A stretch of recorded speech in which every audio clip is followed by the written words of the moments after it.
તો આપણે એવા નિડર થઈએ કે મહારાજ પણ આપણી ઉપર રાજી થાય. અને ભગવાનને રાજી કરવા માટે, ભગવાનને મેળવવા માટે 4 વસ્તુ એ બહુ જરૂરી છે.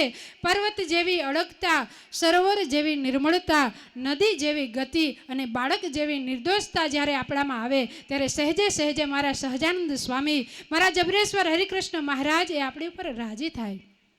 વહાલા ભક્તો, સુંદર મજાનું રૂપક અહીંયા રજૂ કર્યું.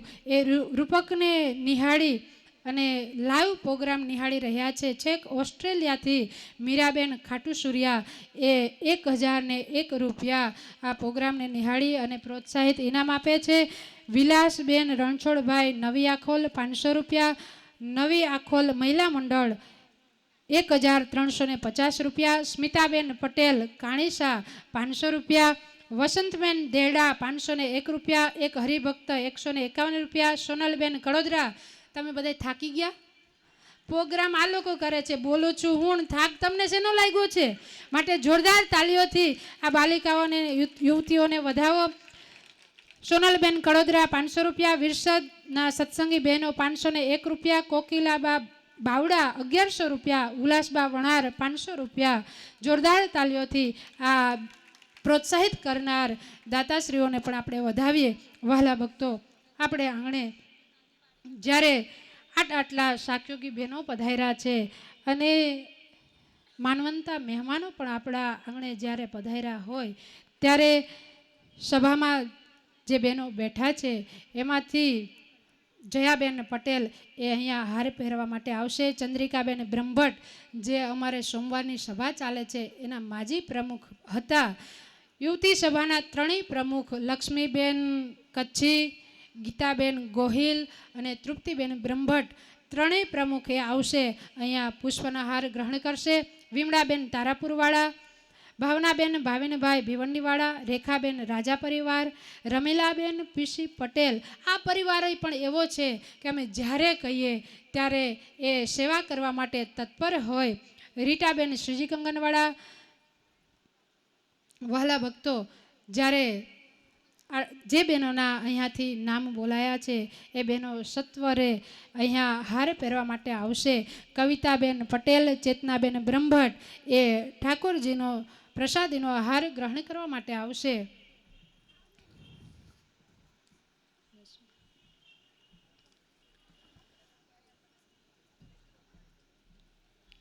ગઢપુરથી જ્યારે સાક્યોગી બહેનો પધાર્યા છે તો હું વિનંતી કરીશ સાક્યોગી શ્રી હેતલબેનને અહીંયા આવી અને પોતાનું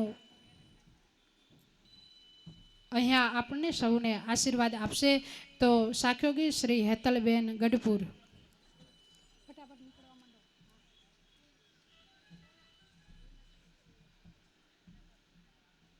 કૈલાસબેન મિસ્ત્રી એ પણ અહીંયા હાર ગ્રહણ કરવા માટે આવશે. એ દરમિયાન આપણે ગઢપુર સાક્યોગી શ્રી હેતલબેનના આશીર્વચનો સ્વીકારીશું.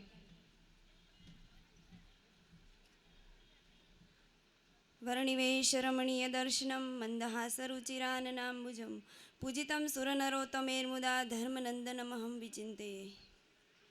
ઈષ્ટદેવ ભગવાન શ્રી સ્વામિનારાયણ તથા ગઢપુરપતિ શ્રી ગોપીનાથજી મહારાજ તથા ખંભાતને આંગણે બિરાજતા જબરેશ્વર હરિકૃષ્ણ મહારાજ તથા ખંભાતના બહેનોને સંસ્કારોનું જેણે સિંચન કર્યું છે એવા પૂજ્ય ગીતાબા અને રાધાબેન તથા ગઢપુરથી પધારેલા સર્વે સાંખ્યોગી બહેનો તથા સમસ્ત સભામંડપની અંદર બિરાજતા વહાલા ગ્રહસ્થ બહેનો બધાને મારા જય સ્વામિનારાયણ.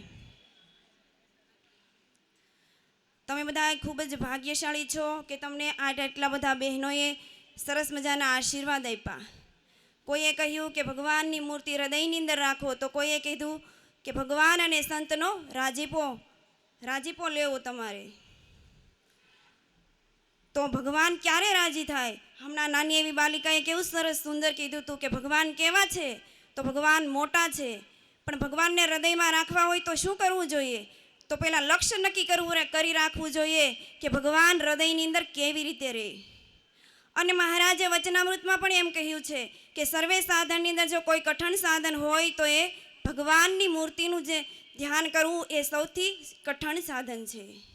અને મૂર્તિનો કેવો પ્રતાપ છે? તો કોઈક સંતે કહ્યું એમ કે મૂર્તિ રૂપી માળામાં જે જન કરે વિરામ, કરવું તેને કાંઈ નથી તેના કામ કરે મહારાજ.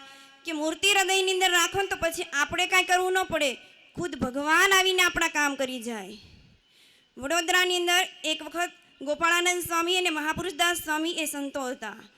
ત્યારે એ વખતે સયાજી જે રાજા હતા એના રાજ્યની અંદરથી ગાયો બધી નદીએ પાણી પીવા ગઈ, અને જ્યારે પાણી પીને પાછી વળતી હતી ત્યારે 2 ગાયો ઝઘડતી એક કૂવાની અંદર પડી ગઈ. પછી જ્યારે ગાયો કૂવાની અંદર પડી ગઈ એટલે બધા માણસો ભેગા થઈ ગયા. હવે કોઈક મનુષ્ય હોય તો એને આપણે કાઢી શકીએ, પણ ગાયને કેવી રીતે કાઢવી?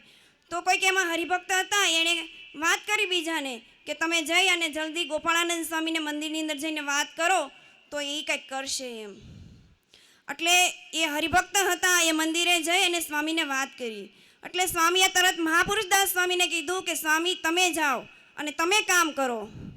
ત્યારે મહાપુરુષદાસ સ્વામી એ કૂવાની આગળ આવી અને ભગવાનની મૂર્તિને સંભાળી અને જેમ રમકડું કાઢે એમ 2 ગાયોને કૂવામાંથી કાઢી.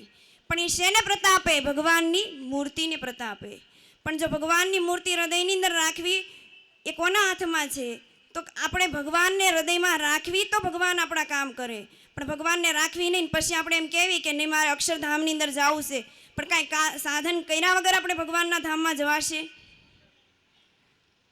નિષ્કુળાનંદ સ્વામીએ કહ્યું એમ કે ધન્ય ધન્ય અવસર આજનો રે, જેમાં મળિયા મહારાજ, જેમાં મળિયા મહારાજ. નિષ્ડંક ધન્ય ધન્ય અવસર આજનો રે, જેમાં મળિયા મહારાજ, જેમાં મળિયા મહારાજ.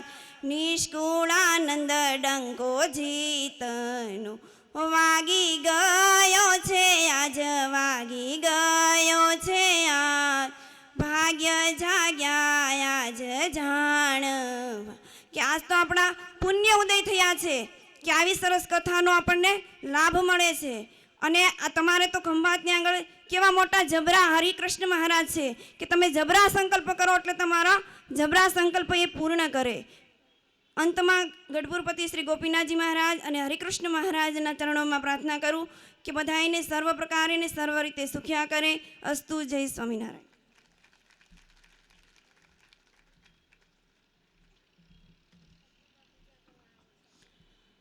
વાલા ભક્તો, ખૂબ સરસ આપણને આશીર્વાદ આપ્યા. જોરદાર તાલીઓના ગડગડાટથી આપણે એમને વધાવીએ. અમારે મુખ્ય યજમાન ચંદ્રિકાબેન ઠક્કર એ સાખ્યોગી બહેનોનું પૂજન કરવા ઈચ્છે છે, તો સાખ્યોગી બહેનોનું પૂજન કરશે. અમારે ચંદ્રિકાબેન ઠક્કર, કપિલાબેન ઠક્કર ને બીનાબેન ઠક્કર એ આવી અને સાખ્યોગી બહેનોનું પૂજન કરશે. જે સાખ્યોગી બહેનો મૂર્તિમાં રત અને જગતથી વિરક્ત નિર્મળ હૃદયના આપણને સૌને ભક્તિનો રાહ બતાવનારા છે, એવા પૂજનીય સાખ્યોગી બહેનોનું જ્યારે પૂજન થતું હોય ત્યારે વાલા ભક્તો આપણે તાલીઓ પાડીએ ને તો એમાં આપણું પૂજન જ ગણાઈ જાય. તો તાલીઓના ગડગડાટની સાથે આપણે પણ એ પૂજનમાં જોડાઈએ. વહાલા બહેનો, આગળ આપણે બાલિકા મંડળની એક બાલિકા હીર પટેલ જે લઈને આવે છે વચનામૃતના પ્રશ્નો. વચનામૃતનો એક પ્રશ્ન કોઈને પૂછવાનો હોય ને તો એ ગોથા ખાઈ જાય, કારણ કે યાદ રહે નહીં. પરાવાણી છે ને બહુ ગહન છે, જલ્દીથી યાદ ન રહે. પણ અમારી આ નાની એવી બાલિકાએ વચનામૃતના 25 પ્રશ્નો કંઠસ્થ કર્યા છે. અને જેમ આ બાલિકાએ વચનામૃતના 25 પ્રશ્નો કંઠસ્થ કર્યા છે એવી જ રીતે અમારા યુવતી મંડળ અને મહિલા મંડળના બહેનોએ આખું વચનામૃત એ હસ્તલેખિત એટલે કે કાગળ ઉપર લખી અને આખા વચનામૃતનું લખાણ કર્યું છે. એનો સુંદર મજાનો એ કાગળના ફૂલ બનાવીને હાર તૈયાર કર્યો અને એ આખા વચનામૃત લેખિત હાર જે હતો એ આપણે જબરેશ્વર હરિકૃષ્ણ મહારાજને પહેરાવ્યો હતો. વાલા ભક્તો, આ બધું છે ને વચનામૃત લખવું, એના ફૂલ બનાવવા અને પછી હાર બનાવવો ઘણું કઠિન છે. એ પ્રમાણમાં તમે તાલી ના પાડી. એક વચનામૃત ઘરે લખી તો જોજો કેમ લખાય છે, પણ શું સુંદર અક્ષરે એવા સરસ વચનામૃત લખ્યા હતા અને એનો હાર બનાવીને જબરેશ્વર હરિકૃષ્ણ મહારાજને પહેરાવ્યો હતો. વાલા ભક્તો, હવે આગળ આપની સમક્ષ રજૂ કરે છે હીર પટેલ વચનામૃતના પ્રશ્નો. વચનામૃત કેટલા છે? વચનામૃત 262 છે. ગઢડા પ્રથમ પ્રકરણમાં વચનામૃત કેટલા છે? ગઢડા પ્રથમ પ્રકરણના વચનામૃત 78 છે. ગઢડા મધ્ય પ્રકરણના વચનામૃત કેટલા છે? ગઢડા મધ્ય પ્રકરણના વચનામૃત 67 છે. ગઢડા અંત્ય પ્રકરણના વચનામૃત કેટલા છે? ગઢડા અંત્યના વચનામૃત 39 છે. વડતાલના વચનામૃત કેટલા છે? વડતાલના વચનામૃત 20 છે. સારંગપુરના વચનામૃત કેટલા છે? સાળંગપુરના વચનામૃત 18 છે. લોયાના વચનામૃત કેટલા છે? લોયાના વચનામૃત 18 છે. કારિયાણીના વચનામૃત કેટલા છે? કારિયાણીના વચનામૃત 12 છે. પંચાળાના વચનામૃત કેટલા છે? પંચાળાના વચનામૃત 7 છે. અમદાવાદના વચનામૃત કેટલા છે? અમદાવાદના વચનામૃત 3 છે. માયા એટલે શું? ભગવાનનું ભજન કરતા જે આવરણ આડું આવે તેને માયા કહેવાય. કઠણમાં કઠણ સાધન શું છે? ભગવાનના સ્વરૂપમાં મનની અખંડ વૃત્તિ રાખવી તે કઠણમાં કઠણ સાધન છે. જીવને અશુભ વાસના કેમ ટળતી નથી? કારણ કે જીવને ભગવાનનો મહિમા બરાબર જાણ્યો નથી, એટલે જીવને અશુભ વાસના ટળતી નથી. ભગવાનનો ભક્ત ભગવાનના ધામમાં જાય ત્યારે કેવા દેહને પામે છે? ભગવાનનો ભક્ત ભગવાનના ધામમાં જાય ત્યારે બ્રહ્મમય દેહને પામે છે.